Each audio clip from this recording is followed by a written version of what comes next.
बिस्मिल्लाहिर्रहमानिर्रहीम। अस्सलाम वालेकुम। मेरा नाम अदील अहमद आज़ाद है। एक नए व्लॉग में खुश आमदीद। और हमारा आज का मौजू है फ़ज़ीलतुश शेख डॉक्टर मोहम्मद बिन अब्दुल करीम अल ईसा हफ़िज़हुल्लाह, जनरल सेक्रेटरी राब्ता आलम इस्लामी की शख्सियत और उन पर उछाला जाने वाला कीचड़। मैं शायद इस मौजू पर बात न करता, और बात करना मैंने कम कर दिया है काफ़ी अरसे से, क्योंकि लोग ये समझने लगे हैं शायद हमें सऊदी अरब को पैसे देता है, मदद देता है, और हम यहाँ सऊदी अरब के गुण गाते हैं या वहाँ के उलमा की का दिफ़ा करते हैं या उनके हवाले से बात करते हैं या अमीर मोहम्मद बिन सलमान हफ़िज़हुल्लाह का दिफ़ा करते हैं। तो हमने वैसे ही बात करना कम कर दी थी, लेकिन अब वजह यह है कि लोग बाज नहीं आ रहे। अगर कोई इख़वानी बात करता या कोई ईरान के ज़ेर असर कोई शख्स या तंज़ीम या लोग बात करते तो शायद अब हम जवाब न देते। उसकी वजह यह है कि अब उनका वतीरा बन गया है और हम बार बार दिफ़ा करते हैं तो लोग हमारी तरफ अब उंगलियां इस वजह से उठाते हैं या बात इस वजह से करना शुरू कर दिया है कि शायद वो समझते हैं हमें कोई पैसे या एड या तावन मिलता है। तो ऐसा कतन नहीं है। लेकिन इस बार एक ऐसे शख्स ने बात की है जिसे हम माजी में भाई भी कहते रहे, शेख भी कहते रहे।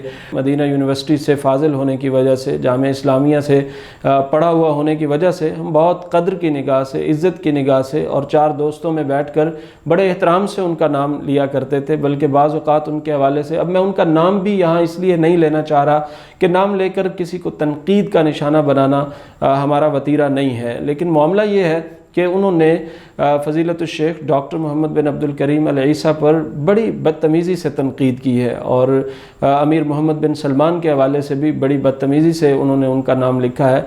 तो ये बड़ा अफसोसनाक है। यही साहब हैं और अमीर बिन मोहम्मद बिन सलमान के दौरे हुकूमत में मदीना यूनिवर्सिटी में पढ़ते रहे हैं, वहाँ से तालीम हासिल की, वहाँ से वज़ाइफ हासिल किए, वहाँ का मेडिकल ट्रीटमेंट हासिल किया, वहाँ से रियाल हासिल किए तालीम के दौरान। अमीर मोहम्मद बिन सलमान की हुकूमत में आज नाम भी बड़ी हकारत से उनका लिख रहे हैं। साहब की शख्सियत क्या है, उनकी जुहूद क्या है, उनकी कुतुब क्या है, उनका काम क्या है, इस हवाले से मैं हज के मौके पर एक तफसीली व्लॉग कर चुका हूँ। डिस्क्रिप्शन में उसका लिंक भी मौजूद है, आप वहाँ पर देख सकते हैं। उनका CV, उनकी कुतुब, उनके मामलात तमाम वहाँ मैंने तफसील से ज़िक्र किए हैं। डॉक्टर साहब एक आफाकी शख्सियत हैं, उनका काम बड़ा शानदार है, उनका TV प्रोग्राम बहुत मकबूल है, उनकी कुतुब बहुत मकबूल हैं। सवाल ये पैदा होता है कि डॉक्टर मोहम्मद बिन अब्दुल करीम अल ईसा ने क्या किया है, यानी कोई कुफ्र का इर्तिकाब कर लिया है, कोई अपना अकीदा बदल लिया है, तौहीद से दस्तबरदार हो गए हैं, रिसालत महमद सल्लल्लाहु अलैहि वसल्लम की नबूवत और ख़त्म नबूवत से दस्तबरदार हो गए हैं, या किसी इस्लामी कुरानी हुक्म का इनकार कर दिया है। कोई तो ऐसा मामला होना चाहिए ना जिस बिना पर आप तनकीद कर रहे हैं। आप 2 रकत के इमाम, या आप एक मिंबर पर बैठे हुए, आपके 200, 400, 800 लोग आपको देखने सुनने वाले, और एक शख्स पूरी उम्मत के लिए काम कर रहा है, एक निज़ाम चला रहे हैं। और फिर देखें, बात अमीर मोहम्मद बिन सलमान की तरफ की जाती है कि उन्होंने इनको मुतय्यन किया है। भाई, अमीर मोहम्मद बिन सलमान की बैत शेख सालेह अल फौज़ान कर चुके हैं। तुम्हारा ठिगनों का इल्म ज़्यादा है, ये शेख सालेह अल फौज़ान की बात हम सुने। मुफ्ती आज़म सऊदी अरब अमीर मोहम्मद बिन सलमान की बैत कर चुके हैं। शेख अब्दुर्रहमान अस-सुदैस, शेख सऊद शुरैम अमीर मोहम्मद बिन सलमान की बैत कर चुके हैं। जिस शख्स ने सारी ज़िंदगी मस्जिद नबवी के मुसल्ले पर गुजार दी, शेख अली अल हुज़ैफ़ी हाफ़िज़हुल्लाह, वो अमीर मोहम्मद बिन सलमान की जो है वो इताअत कर चुके हैं और बैत कर चुके हैं। सऊदी अरब के हज़ारों उलमा जो है वो बैत कर चुके हैं।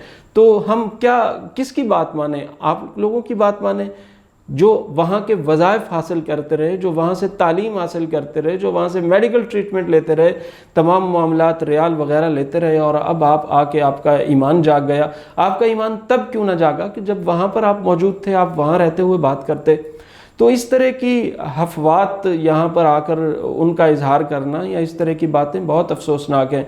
और एक और रवैया हमारे मुआशरे ने, हमारे कल्चर ने बहुत अजीब व गरीब कर दिया। यानी मैं भी शेख हूँ, ये भी शेख हैं, वो भी शेख हैं, फ़लाँ भी शेख हैं।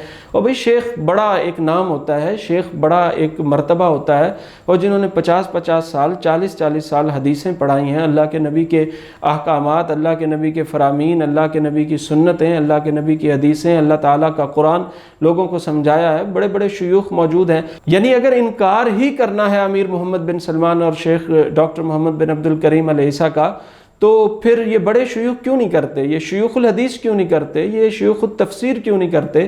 یہ بڑے علماء کیوں نہیں کرتے؟ یہ چھوٹے ٹھگنے ملا، چھوٹے ٹائپ کے یہ لوگ جو ہیں، جنہیں شاید ایک آدھ جو ہے وہ فیس بک میسر آ گئی ہے یا کوئی کیمرہ میسر آ گیا ہے، بدقسمتی سے یہاں کسی نے 2 سال کا کورس کر لیا یا کسی نے 12 سے 4 سال کی تعلیم حاصل کر لی ہے تو وہ شیخ ہے، یہ شیخ ہے، وہ شیخ ہے، فلاں شیخ ہے۔ یہ شیوخ کی توہین ہے، ہر شخص کو شیخ کہنا اور ماننا۔ شیوخ اگر بات کریں تو انشاءاللہ ہم شیوخ کی بات کو سر آنکھوں پر رکھیں گے اور معاملات کو دیکھیں گے، لیکن بہت بدقسمتی ہے ہماری، بہت بدقسمتی ہے کہ چھوٹے چھوٹے لوگ ہیں، ابھی پڑھ کے آئے ہیں، ابھی آپ کے سیکھنے کی عمر ہے، ابھی آپ پریکٹیکل میدان میں آئیں، بعض معاملات کو دیکھیں۔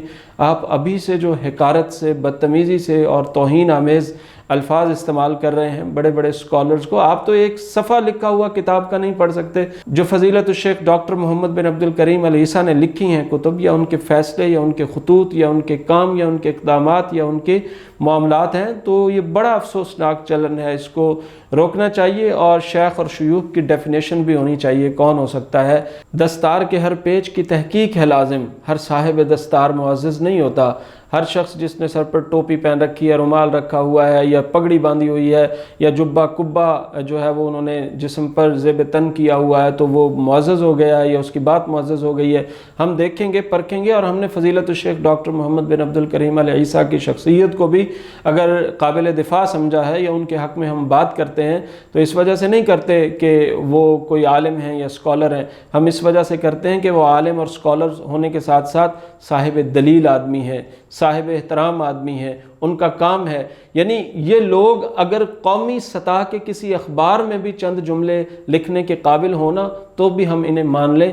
اس شخص کے لکھے ہوئے آرٹیکل، فضیلت الشیخ ڈاکٹر محمد بن عبد الکریم العیسیٰ کے آرٹیکل وال اسٹریٹ جرنل میں چھپتے ہیں، ان کے آرٹیکل واشنگٹن پوسٹ میں چھپتے ہیں، نیو یارک ٹائمز میں چھپتے ہیں، دا گارڈین ان کے آرٹیکلز چھاپتا ہے، عالمی اخبارات ان کے آرٹیکلز چھاپتے ہیں، انٹرنیشنل جو پبلشنگ کے ادارے ہیں یا وہ کتب چھاپتے ہیں وہ ان کی کتب چھاپ رہے ہیں، اور سعودی عرب کا ایک بہت بڑا ادارہ چلانے کا انہیں حکم دیا گیا ہے، ان کی خدمات کا اعتراف کیا گیا ہے۔ ہم نے مسجد نبوی میں بیٹھ کر، بیت اللہ کے صحن میں بیٹھ کر ام القریٰ یونیورسٹی کے اساتذہ اور جامعہ اسلامیہ کے اساتذہ کے زبانوں سے سنا ہے، کبار سعودی علماء سے سنا ہے کہ فضیلت الشیخ ڈاکٹر محمد بن عبد الکریم العیسیٰ بہت قابل، بہت فائق، لکھنے میں، بولنے میں، کردار میں، شخصیت میں، اعتبار میں سب سے نمایاں اور الگ ہیں۔ جب اتنے بڑے بڑے اساتذہ، اتنے بڑے بڑے شیوخ، اتنے بڑے بڑے مفتی بات کر رہے ہیں اور ان کا احترام کر رہے ہیں تو تم ٹھگنوں کی اوقات کیا ہے کہ تم ڈاکٹر عبد الکریم العیسیٰ پر بات کرو؟ شرم آنی چاہیے تمہیں۔ اور آپ بات کرتے ہیں امیر محمد بن سلمان کی، شیخ صالح الفوزان کے لکھے ہوئے جملوں کے ترجمے کر کے نشر کرتے ہو اور امیر محمد بن سلمان پر اعتراضات کرتے ہو۔ شیخ صالح الفوزان امیر محمد بن سلمان کی بیعت کر چکے ہیں،